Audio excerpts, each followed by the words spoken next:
Live from KSAT 12, the Nightbeat starts right now. Graduation season is here, but so is the heat, and that's causing problems and some ceremony switcheroos tonight. School districts making changes. That includes SAISD, where Brackenridge High School's graduation was supposed to take place tonight at Alamo Stadium. That's right. That's where we go to John Paul Barajas. John Paul, so we know this heat forced a change of venue. Yeah, and right now we also know the stadium's filling up behind you. A little cooler for one thing, and they're also waiting for a fireworks show out there, John Paul. That's right, Steve, Stephanie. There was 3 high schools that were supposed to graduate here at Alamo Stadium. That's Brackenridge. That happened tonight. Highlands and Sam Houston. But last week, SAISD decided to move things indoors next door to the Alamo Convocation Center due to the high temperatures. But as you mentioned, the crowd here is starting to fill out the stadium because the graduates have made their way onto the field. You can see the countdown on the Jumbotron, 8 minutes till the fireworks show. But throughout the day, we have heard mixed emotions about those changes. Either side. You won't need that in there, it's cold. Families and friends of Brackenridge High School's senior class filed into the Alamo Convocation Center for graduation with plans to get out of the heat. A good thing. It's a lot cooler inside. Do you think you could have made it if it was outside? Very sweaty, very wet. It would be bad. That almost happened, but SAISD moved the outdoor ceremonies indoors, prompting a number of calls and emails to our newsroom after the announcement was made. Mostly from families worried there wouldn't be enough room for everyone. 18,000 people can fit at Alamo Stadium, only 4,299 here. That's really, but I guess they're doing everything because of the heat and stuff like that too. Indoor seating is first come, first serve, with overflow seating available at Alamo Stadium. SAISD is also live streaming each ceremony. I just want to see my daughter be live. I don't want to see her through the screen. All my other kids, I've seen them through live. He's the first one of the family to graduate. It means the world to me to be able to be there close by and be able to take pictures and memories and stuff like that. SAISD says all high schools voted last fall whether to graduate indoors or outdoors. Those who chose indoors will graduate at Freeman Coliseum. But the 3 schools who did not, Brackenridge, Sam Houston, and Highlands, will cross the stage at the Alamo Convocation Center this week. Too last minute for a lot of families that invited people from out of town, so we're not able to get in. That's going to be sad that we're traveling so far. Now, prior to everyone coming out here for the fireworks show and the graduates making the field, there wasn't that big of an overflow crowd. We were told by a handful of people that extended family didn't come for the reason of limited seating, and that also does not include the people who were told at the door that they would have to be sitting outside and decided to turn around and go home and watch it on the live stream. As for how hot it is at 10 o'clock at night, we wanted to check that out for ourselves. So we brought our temperature gun right in front of me. It's about 105 here on the concrete. I'm going to turn it around. So we're looking at about 105, 104. Over on the metal, looks like it cools down a bit to 93, 94, 95. This is at 10 o'clock at night, guys, so obviously it is still pretty warm out here. And if you're out here throughout an entire graduation, as that woman mentioned that we interviewed, very hot, very sweaty. It looks like the fireworks are getting ready to go underway. I was hoping we could time that out for you guys, but I think we have to toss that back to you guys. But again, this will be the setup for Sam Houston and Highlands as well. Steve, Stephania? Thanks, John Paul. I really wanted to delay until the fireworks came, but all right. No. Edgewood ISD delaying 2 of its graduations because of the heat as well. Outdoor ceremonies for Kennedy and Memorial High Schools will now start at 8:30 p.m. instead of 8. Kennedy's graduation set for tomorrow, followed by Memorial on Thursday. Gates open at Edgewood Veterans Stadium both nights at 7:15. And, JP with the infrared thermometer was taking the temperature of the surface of those objects, the concrete and even those bleachers. But check out the air heat index value. This is what it feels like outside when you factor in right now. This is 10 o'clock, 10:04. When you factor in the humidity, feels like 109 in San Antonio, 107 on the south side, feels like 105 in Helotes. So still real deal heat indices. By the way, speaking of, we set an all-time record heat index today of 117, breaking the old record, which we set last year. This was at 3 p.m., the hottest feels like temperature on record. We're going to talk about the rest of the week, the smoke and haze in the air, when and why that's going to clear out, and one reason why it's so muggy outside in just a bit. So happening right now, a road closure that we want to let you know about. As of a little over an hour ago, the Loop 1604 westbound exit ramp to Kyle Seal Parkway, that's been closed. TxDOT says it's going to stay that way until late this year. Another ramp is going to open closer to Houseman Road. You can head to the Traffic Authority tab on KSAT.com for a full list of closures and detours. We'll help you get around. A Seguin City Councilwoman has passed away. The city announced the death of District 2 Councilwoman Sonia Mendez today on its Facebook page is where they made that announcement. Mendez was elected to the Seguin City Council in 2020. Her term would have expired in November. A 19-year-old man shot by a San Antonio police officer has died. Happened around 5:15 at an apartment complex on Babcock Road, right near the medical center. That's where a woman says she called police after fighting with her boyfriend. That boyfriend allegedly returned with a gun. An officer says he found a man pointing a gun at a woman and heard the gun go off. Then he fired his own weapon. The woman was not hurt. The man died at a nearby hospital. And Police Chief William McManus described that situation as a domestic dispute. So now that we're discussing it, if you or someone you know is in an abusive relationship, please know that there is help out there. You see that QR code on your screen? Scan it, because that would direct you to a long list of resources that we have in our area. You can also visit ksat.com/domestic violence. Yeah, that's shooting an example of a life or death scenario that police can find themselves in every day. They have just seconds to decide whether or not to fire those weapons. KSAT got a firsthand look at the training simulator SAPD uses to prepare for these situations. You can watch Katrina Weber's story right now at ksat.com. Now, by midnight, most people crossing our southern border illegally or trying to seek asylum are going to be turned away.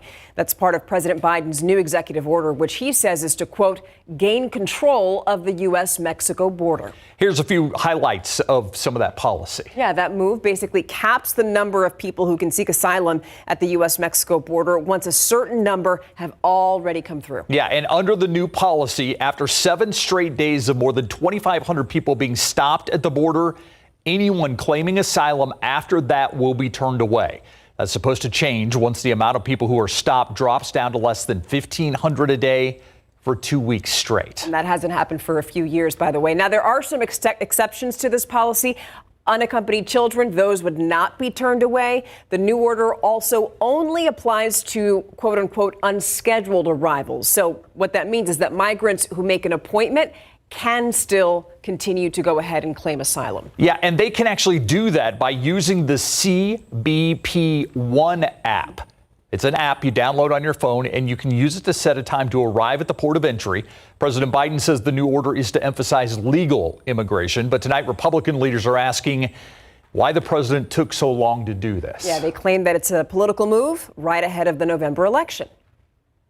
Now, meantime, some of our local leaders were in D.C. today, backing the president's move, like Bexar County Sheriff Javier Salazar, who also, by the way, joined us today right here on the news at 6 from Washington. We're dealing with migrant deaths. We're dealing with stash houses. We're dealing with sex trafficking. Bodies found dumped on the side of the road. It's something that we continue to see. And in years past, we didn't see it to the extent that we're seeing it now. Today's executive order that was put out, it's not perfect yet, but I think it's certainly a step in the right direction. That's just a portion of our interview with Sheriff Salazar. You can watch the entire conversation and read more about President Biden's new executive order right now on KSAT.com.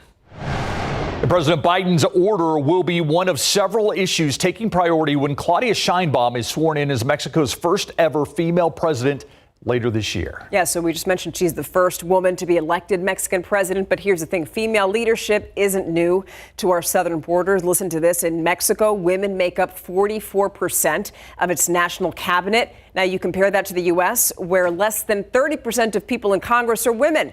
Now, despite that stat, women in Mexico still have deep challenges, like the thousands who are killed in the country each year because of their gender.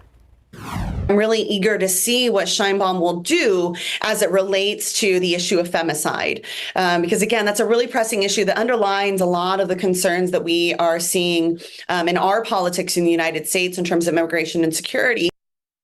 Drug trafficking, another issue that will be near the top of President Sheinbaum's priority list when she's sworn in. And no matter who's elected president later this year here in the U.S., Scheinbaum says she's willing to work with whoever's in charge to strengthen the relationship between the two countries. Now, 3 months later, still no sign of this young man here from New Braunfels. But tonight, Corpus Christi police want you to know something about 21-year-old Caleb Harris, who was reported missing on March 4th. If you remember, we told you this story. He was last seen near his apartment on Ennis Jocelyn Road in Corpus Christi. That's right near the bay. The day that he disappeared, police say that Caleb sent a friend a picture of a small bridge over a drainage ditch right near his apartment complex. And then less than 10 minutes later, his phone was turned off. No one's seen him since.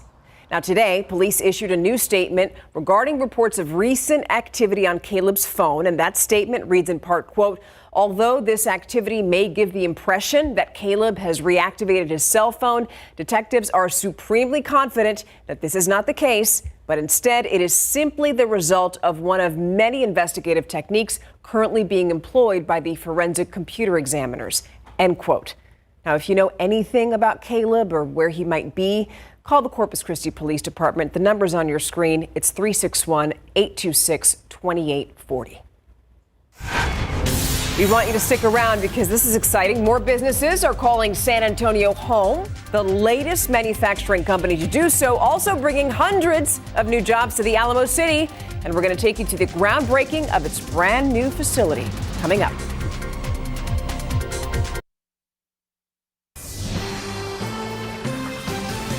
The blood drive at the Bonham Exchange being called a boost for pride in the San Antonio community. The South Texas Blood and Tissue Center hosted the drive at the longtime safe haven for San Antonio's LGBTQ plus community. It's why many people who donated say they were comfortable doing something they have never been allowed to do before. Donate blood, save lives. It's thanks to medical breakthroughs with HIV detection. And while the event taking place during Pride Month did make the blood drive more comfortable, exciting, even emotional for some, LGBTQ plus leaders hope these types of drives continue long past Pride Month.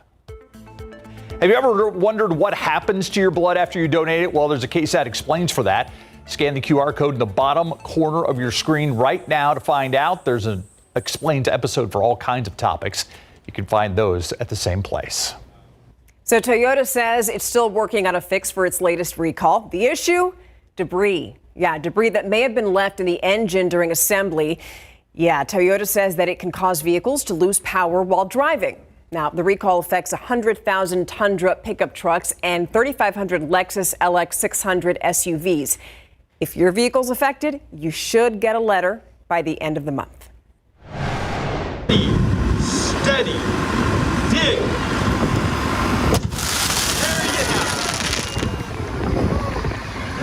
More than just a groundbreaking, manufacturing company JCB will call the South Side home once their brand new 400-acre manufacturing facility opens in a few years. JCB, the largest privately owned construction, ag, and industrial equipment manufacturer in the world. They're bringing about 1,500 new jobs to San Antonio.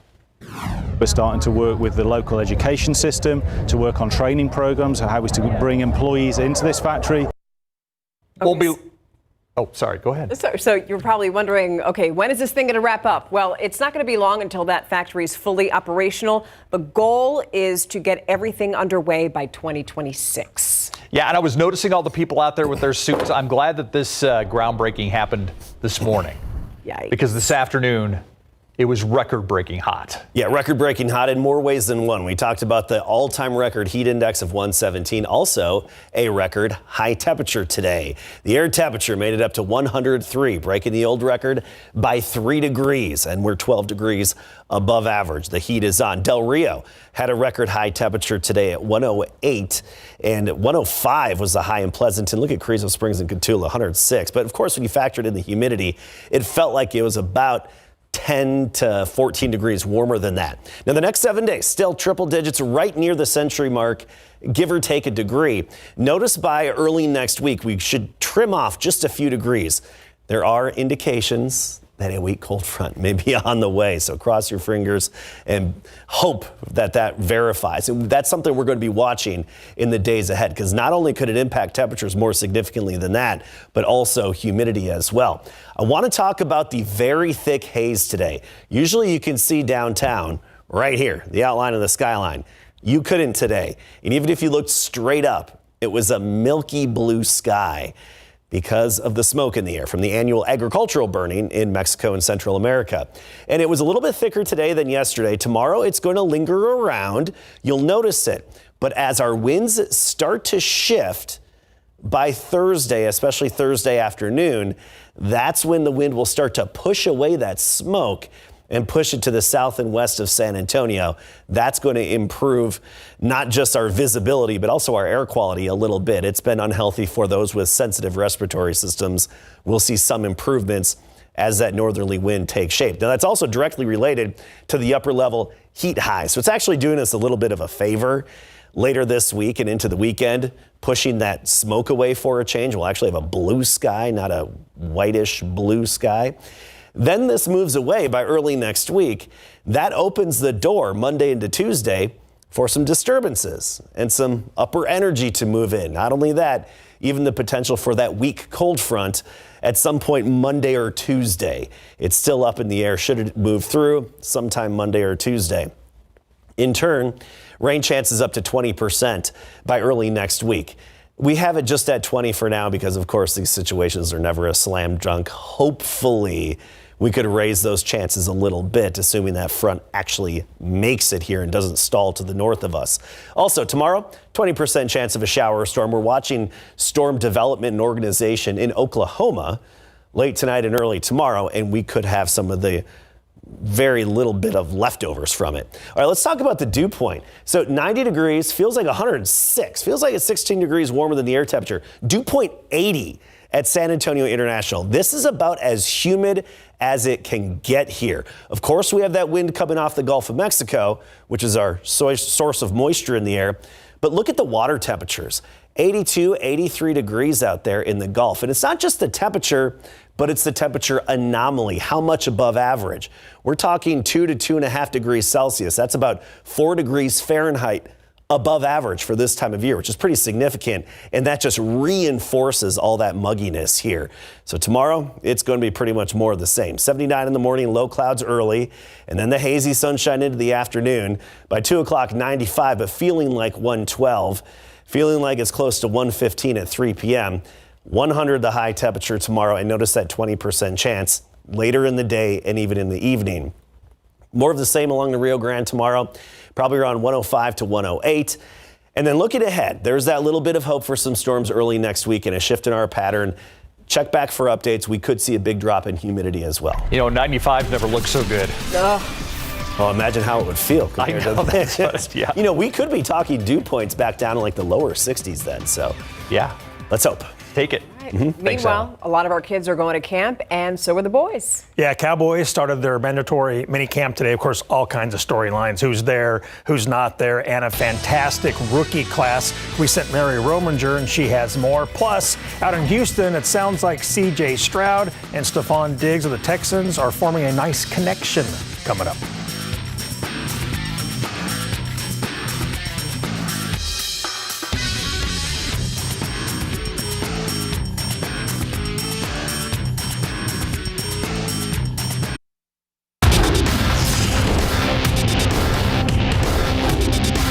I mean, CD about to hit the brink truck. He about to get his, But I can't think of someone more deserving. You talking about hand in hand. I think CD's, the best receiver in the league. Micah Parsons feels CeeDee Lamb is on the brink of a huge payday in big board sports. Longtime Dallas Cowboys right guard Zach Martin and most of his teammates opened up mandatory minicamp at the Star in Frisco today. The 34-year-old Martin is gearing up for a potential final season, as he told the Dallas Morning News. Now, we sent Mary Rominger to day one of the 3-day minicamp, and she has more. So far, mandatory mini camps is showing us the Cowboys 2024 draft class is capable of filling some immediate voids. Head coach Mike McCarthy tabbing the group as the best the team has had, and veteran offensive tackle Tyler Smith, who will likely have a couple of new guys on either side of him for the first time in a long time this season, is loving what he's seeing. As far as the O-line room goes, I've been blown away. We went out and got a great athletes, great football players, and Coop, Skylar and Nathan, and they're extremely athletic guys who have a lot of upside, guys who are learning fast. But with positive comes some negative. CeeDee's not here today, so. The holdout continues for wide receiver CeeDee Lamb, who is eyeing a significant contract extension, one that could top or come close to fellow wideout Justin Jefferson, who just inked a historic $140 million extension with the Minnesota Vikings. Lamb is subject to fines each day he misses camp, but McCarthy isn't breaking a sweat on the football side. Everybody's engaged, and I have no qualms or don't lack no confidence as far as our vets being ready. For all the veteran players, they've been engaged, and we'll be in a great spot. We will continue to bring you updates from mandatory minicamp day 2 tomorrow. From Frisco, Mary Rominger, KSAT 12 Sports. Larry, back to you. Thank you, Mary. Houston Texans head coach D'Amico Ryans was smiling this morning for the start of 3-day mandatory minicamp at the Methodist Training Center. One of the big offseason pickups for them is wide receiver Stephon Diggs. They sent a second-round draft pick to Buffalo for Stephon, who's coming off 4 consecutive 100-catch seasons with the Bills. Diggs is now part of a receiver room that also includes Nico Collins and Tank Dell. QB1 C.J. Stroud is all about Diggs. He's been feeling great. He's come in with his head down mentality, just working. So he's come in and been a leader, which I'm proud of him for, and just really has been unselfish and wanted to see other guys eat, and that was his main thing. Is like he wanted to be around other dogs, and he stepped into that role where there's a dog everywhere. He looks right, he looks left. There's going to be a dog. So, and he wanted that, and that's what we bring to the table. And he's been nothing but just amazing. Diggs is now with his 3rd NFL team. The Vikings drafted him in the 5th round in 2015. They traded him to Buffalo in 2020. Now he's with the Texans, and he was asked what excites him about this squad. I mean, just the guys that I've been around, obviously the quarterback position, the fellow receivers. Congratulations to Nick as well. Just getting paid, putting a lot of work in, and I watched him on tape even before I got here. Definitely one of the best receivers, we got in. Tank, obviously, I knew Tank for a while now. He's like a little bro and a little Mechie. Just spending time with the guys, being around the team and building that camaraderie. I've been in the league for a little while now, so being around a good group of guys is always, a breath of fresh air too. And Tank Dell, who was shot and suffered a minor wound at a private event in Sanford, Florida in late April, said he was just at the wrong place at the wrong time, and he's healthy, and he feels blessed to be playing football. OU softball won in dramatic fashion to set up another date with UT after the break. Super humid out there. Dew points upper 70s for a good chunk of our area. So we're feeling that. It's going to have an impact on our heat indices. Heat index values back up 110 to 115 the next several afternoons, and actual highs triple digits, but a little bit of hope for storms. 20% tomorrow and early next week. All right. Have a fabulous night. Please stay cool. See you tomorrow. Good night.